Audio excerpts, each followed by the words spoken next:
You're listening to the Fanfiction Factory, the show that takes you to parts unknown with familiar faces and familiar places. And now he's the proud owner of every single game released for the Tiger Gamecom, Draco from Gatorbox. Hang on. I wouldn't say I'm the proud owner of every game for the Tiger Gamecom. I would say I am a owner of every game for the Tiger Gamecom. That's nothing to be proud of. Have you played the Sonic Jam port on that? It's an absolute travesty. Absolutely shameful. Anyways, that's Nintendolt, everybody. Thank you for the intro, Nintendolt. I appreciate it. Welcome to Fanfiction Factory. I am, of course, Draco from Gatorbox. In today's episode of the podcast, we've got a Full House fanfic for you. Yeah, people write fanfiction for Full House. You'd be surprised how many TV sitcoms have fanfiction out there, but people seem to gravitate toward Full House because it was on the air for so long. I think it ran from something like 1987 to 1995. Of course, it propelled John Stamos, Bob Saget, and Dave Coulier. Well, maybe not the last one, but it propelled them into stardom. You know, Bob Saget eventually ran a gig hosting America's Funniest Home Videos. And, of course, Mary-Kate and Ashley Olsen, I guess, got their start acting on Full House because they jointly played the role of Michelle. And they did that because of child labor laws. They had to get twins to play one character because even back in the 80s, television production was so scummy that they would look for loopholes to get around child labor laws. So they would hire twins. It's like, hey, the kids look the same. No one's going to know. Who cares? So they actually did that twice. They did that twice in the series because at some point they introduced another character that was a boy, and they had twins play him as well. So they got away with it twice, which I think is amusing. But anyways, that's beside the point. Basically, the point I'm trying to get at is that there are a lot of people out there that fondly remember Full House. And, they dwelled on it. Maybe they watched some reruns they had recorded on VHS back in the day. I'm not sure. I don't remember particularly being a fan of Full House, but I remember watching it when it was on. So for me, it was one of those shows where it was like, me and my parents would get together and just watch like, TGIF or Must See TV, like those old programming blocks on ABC and stuff like that. And we'd see Full House, and it was clean, it was wholesome content, it was stuff that my parents were fine with me watching, so it was just a show that I watched. I don't remember a lot from it, except for the phrases, "cut it out," and "you got it, dude." That's all I remember. But apparently other people remember a lot more, and they remembered enough to write fan fiction about it. So without dilly-dallying anymore, today's story is called Gloomy and Suicidal. It was published on December 20th, 2006. So while people were getting ready for the holiday season, this particular author was thinking very darkly about Full House, of all things. So here is Gloomy and Suicidal. The author's summary says, Stephanie goes to school and meets a suicidal boy. He convinces her that life is not worth living, and Stephanie decides to become suicidal as well. That's the summary, and the author's notes says, of course, I do not own Full House. Good honesty. Its characters or any other copyright material. I do own my original character, Jacob, however. So, I always love these disclaimers in fanfics where people are like, I don't own Land Before Time. I don't own Full House. Of course you don't. All right. One morning, Stephanie went to school as she did every day. She learned that her lunch schedule was to change that day. She now had lunch in the middle of fourth period rather than before fourth period. Stephanie missed going to lunch early, but she decided that she would adapt. When fourth period arrived, she anxiously waited 30 whole minutes. Things would be lonely without her friend Gia. Perhaps she could eat with other people she knew. If she didn't find anyone to eat with, she figured she'd be forced to eat alone, and that wouldn't do. The bell rang for lunch during the middle of fourth period, and Stephanie ran off to the cafeteria to get her lunch early before the lines got long. Stephanie got a ham sandwich and chocolate milk. As soon as she paid for her lunch, she saw lots of people had already gotten in line. Good thing I got here early, she said to herself. She walked to the area where the tables were and looked around, seeing if she recognized anyone. To her dismay, there wasn't a single person that she recognized. They were people from her class, but she never did make good friends with anybody from her class. At last, Stephanie settled for the outcast table, where she saw a mixed boy with wavy black hair, brown eyes, and a rat tail. He was wearing camouflage clothing. The boy looked lonely and a little odd, but Stephanie decided to be nice and make friends with him. "Hi," Stephanie greeted sweetly. "Hey," the mixed kid replied. There was an uncomfortable silence for a minute. The kid was quiet and wouldn't say anything. Stephanie decided to break the ice. "My name's Stephanie Tanner. What's your name?" "I'm Jacob Branson," replied Jacob. "Oh, that's cool," said Stephanie. Jacob just nodded and didn't reply. Stephanie wondered what was wrong with Jacob. He seemed so sad and alone. She continued to try to talk to him. "So, tell me about yourself." "Well," Jacob started, "there's not really a lot to say about me. I think that life sucks and that it's not worth living." Stephanie looked shocked at Jacob's bizarre outlook. "Why is that?" "I don't know. It's just not," Jacob said. "I have trouble getting girlfriends and won't be able to get a good job. It's just pointless." Stephanie felt great sympathy for Jacob, but she also wished that he would have a little more self-confidence. It would improve his life, she believed. Suddenly, she saw several red marks on Jacob's left arm. "What's that on your left arm?" Stephanie asked curiously. "Oh, this?" Jacob asked, revealing all sorts of cut marks on his arm. "It's where I've tried to cut myself. I took a little knife and made incisions all over." "That's horrible," gasped Stephanie. You'd do it too if your life was crummy." Jacob then continued talking about his attempts at suicide. "Once I even tried to hang myself with a dog collar, but it hurt more than I expected, so I decided to stop. Another time, I even took a gun and nearly shot myself in the head, but then I decided not to." Stephanie was flabbergasted by Jacob's irrational behavior, but then again Stephanie took a look at her own life. It had been a while since she had a boyfriend, and her last relationship ended badly. It turned out that her boyfriend was going out with another girl, and Stephanie was infuriated. Also, Stephanie's grades had been dropping to the point of no return. She had been somewhat depressed, especially considering the fact that Gio was no longer at lunch with her. "You've made a lot of good points, Jacob," Stephanie said. "It almost makes me..." Damn it. You've made a lot of good points, Jacob," Stephanie said. "It almost makes me want to do the same." "Well, it's not hard. Just start trying to kill yourself, and you'll feel a lot better," said Jacob. "I do it all the time." "Why haven't you died yet?" Stephanie asked. "I really don't know," Jacob answered honestly. The two sat, not saying much, and a while later the bell rang. It was time to return to class. Stephanie waved farewell to Jacob. She had a lot on her mind as she walked to her class. Jacob's viewpoints on life seemed to correct her, and she began to long for suicide attempts. I should point out that this is a multi-chapter upload, so this is just the ending of Chapter 1. So there's 5 chapters, so if you'll excuse me, I'm going to flip over to Chapter 2. Stephanie returned to her home in the afternoon feeling depressed and out of it. The more she thought of life, the more she hated it. After school, she stopped at the drugstore to buy some vintage double-edged razor blades, a large balloon, and a rope. She hid all the strange things she bought as she entered the house. She didn't want anyone to see what she was going to do. "Hi, Steph," her father greeted as she walked in the kitchen door. "How was school?" "Great," Stephanie smiled, trying to make sure that Danny didn't suspect anything. "That's good," Danny smiled. Then he got a sponge and started cleaning the counter. He cast a puzzled look at Stephanie as she darted upstairs without so much as saying another word. Stephanie got to her room and locked the door. She then lowered the curtains on the windows. Stephanie sat on her bed and took the razor blades out of her jeans pocket.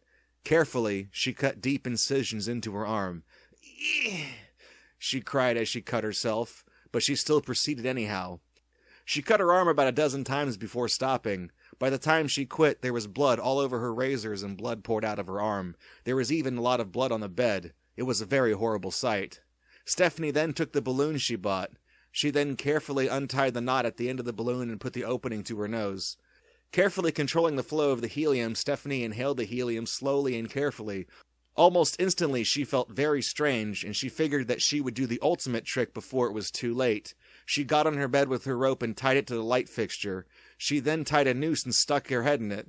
Stephanie then jumped off the bed, and the noose tightened around her neck. Stephanie felt herself getting unconscious. Suddenly, the noose broke from the ceiling, and Stephanie collapsed on the floor.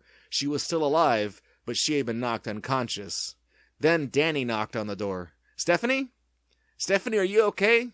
When he heard no answer, he went downstairs to find a key to open the door. When he did so, he entered her room only to be very shocked. He saw blood-soaked razor blades, a balloon with helium, and a noose tightly squeezing Stephanie's neck. Danny screamed very loudly in fright.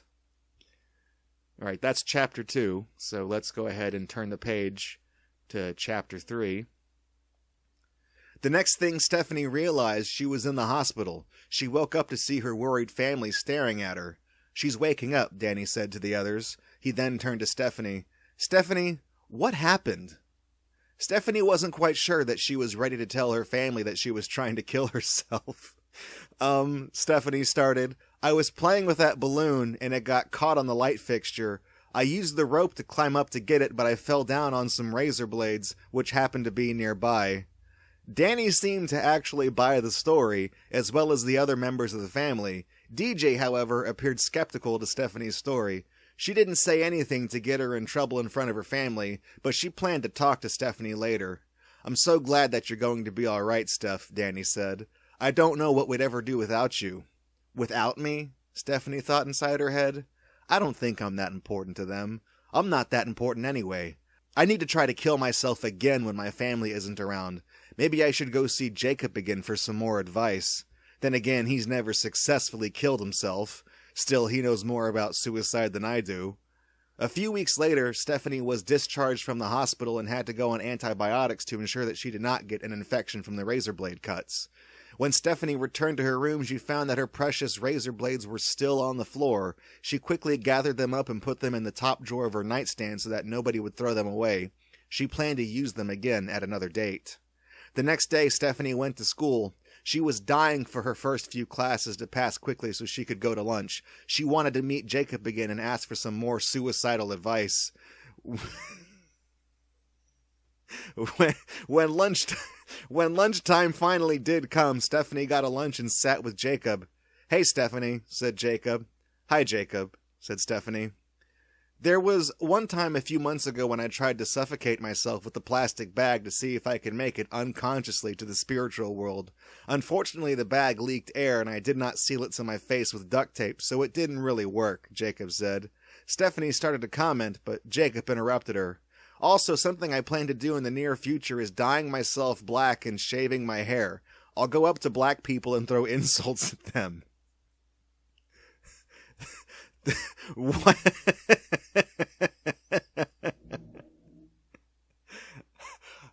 "Also, something I plan to do in the near future is dyeing myself black and shaving my hair.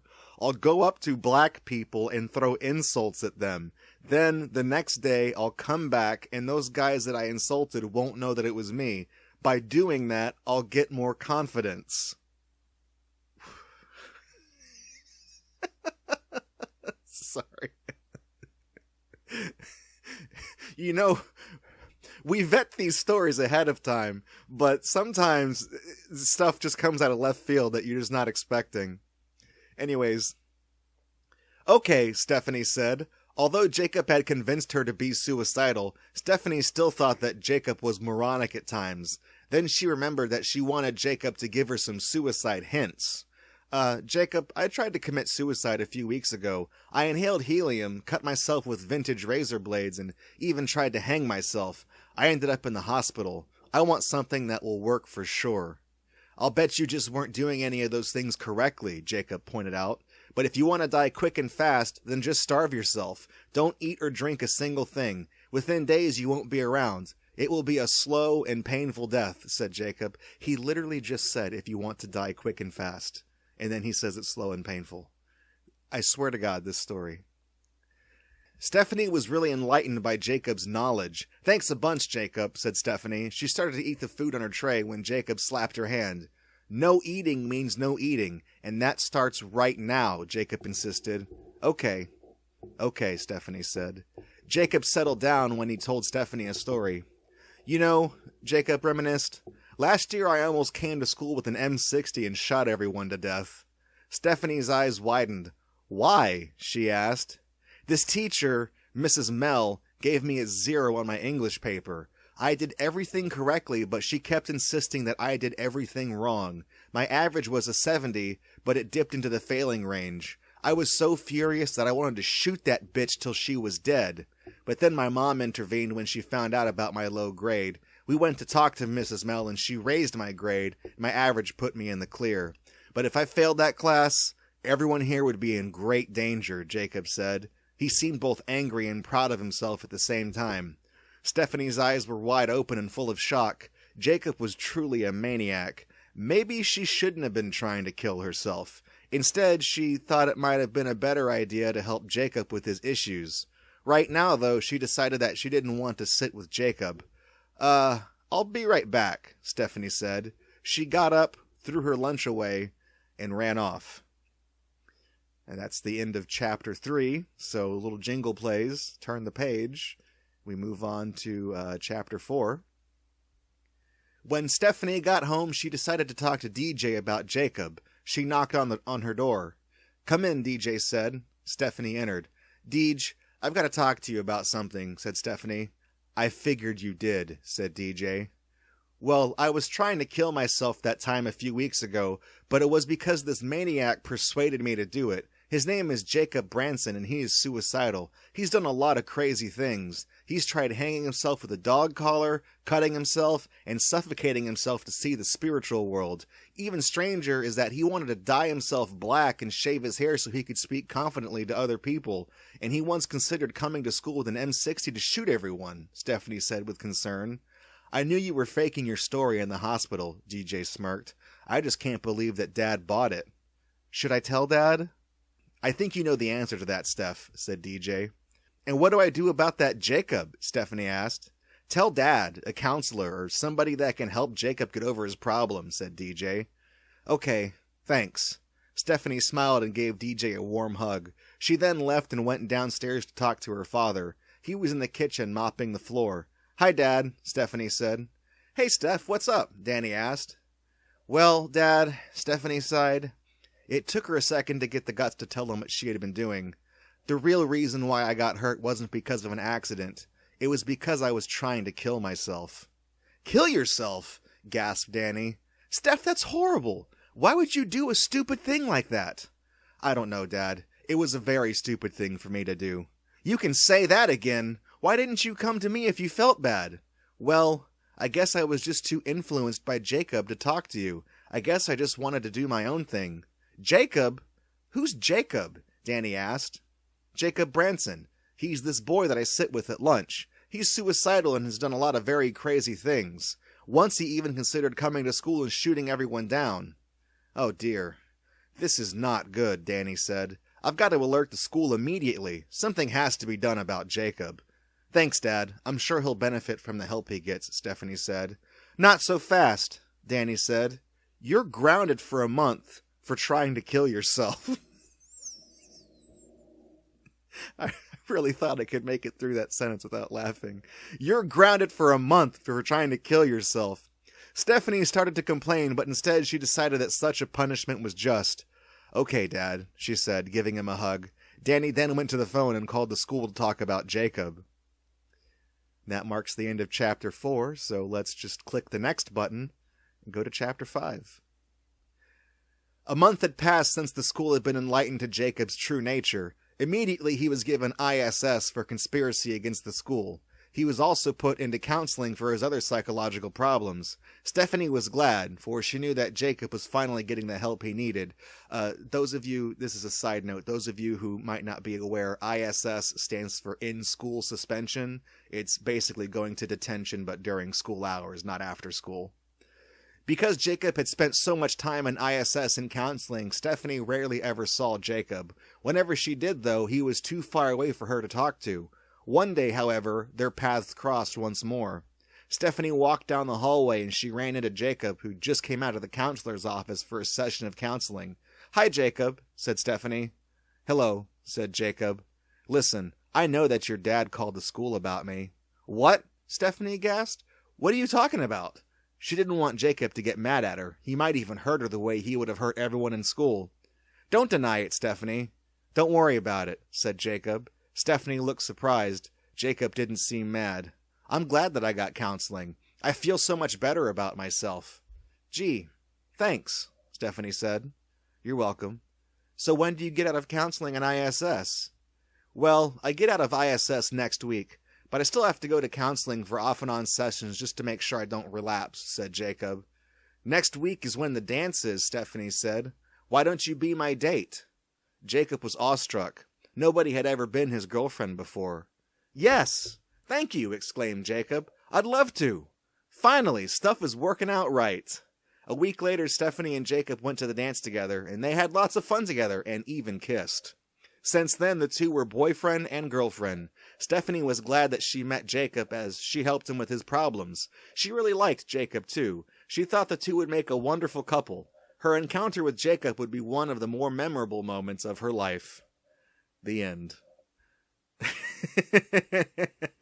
So that's Gloomy and Suicidal, a Full House fanfic.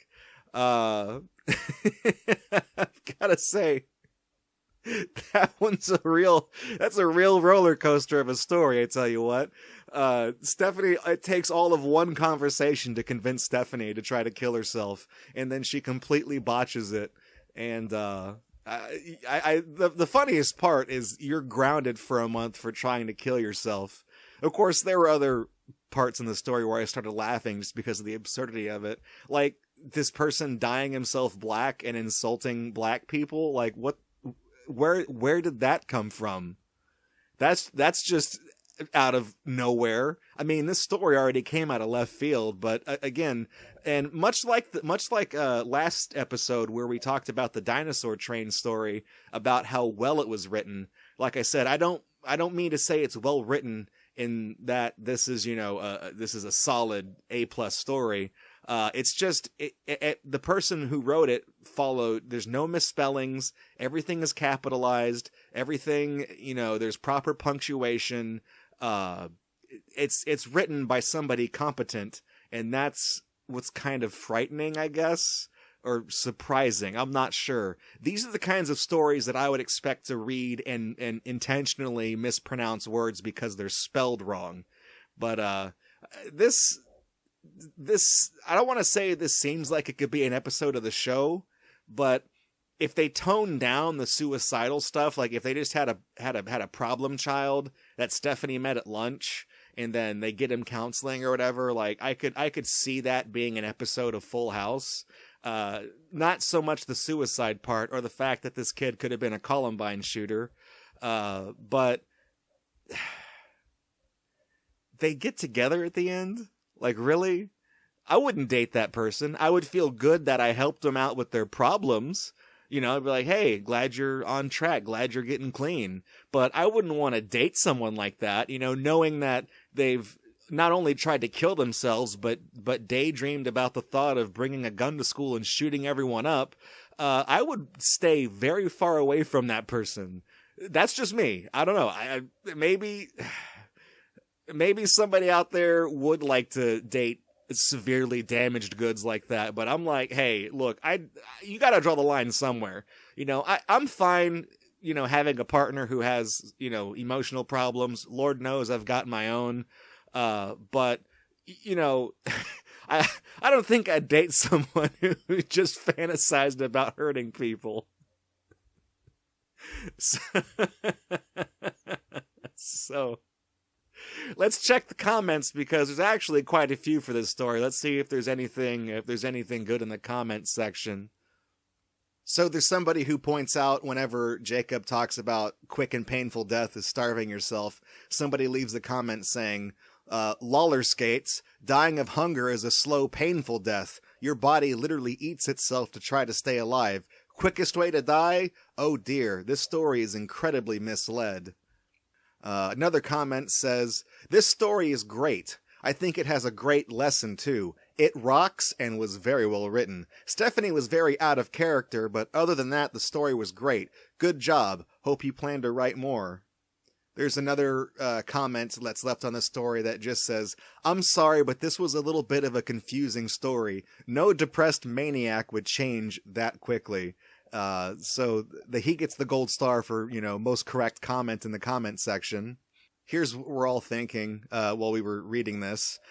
This was a very odd story. Interesting premise, perhaps, but there needs to be more character development. It seems weird that Stephanie would randomly decide to kill herself after talking with him once. I'm not trying to be harsh, because I think you have potential to be a good writer. Like I said, you talk to him once, he talks about suicide, and Stephanie's like, this suicide thing doesn't sound that bad after all. I think I'm gonna try. I'm gonna get on the horse when I get home. I'm gonna buy a balloon and I'm gonna huff it, and then while I'm dizzy from huffing helium, I'm going to tie a noose and tie that around a light fixture, and then I'm just gonna jump off my bed. That's what gets me the most. Right. And then finally, we've got one last comment on this story that just, it's kind of a long one.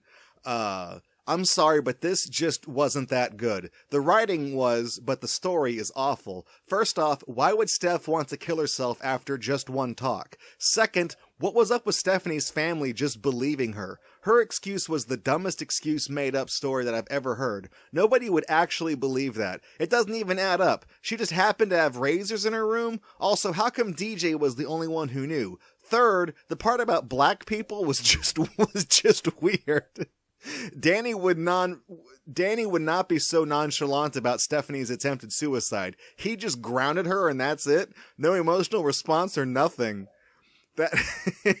Reading this comments, this is just a complete takedown of the entire story. Reading this comment reminds me of that scene from Billy Madison where Adam Sandler is sitting there in first grade and the teacher reads about the puppy who lost his way, and he has a comment after the teacher finishes the story, and he's just all like, "That kid didn't even put up signs or anything. He went out there and looked for like an hour and just gave up. You got a dog. You got a responsibility. You get your ass out there and you find that fucking dog."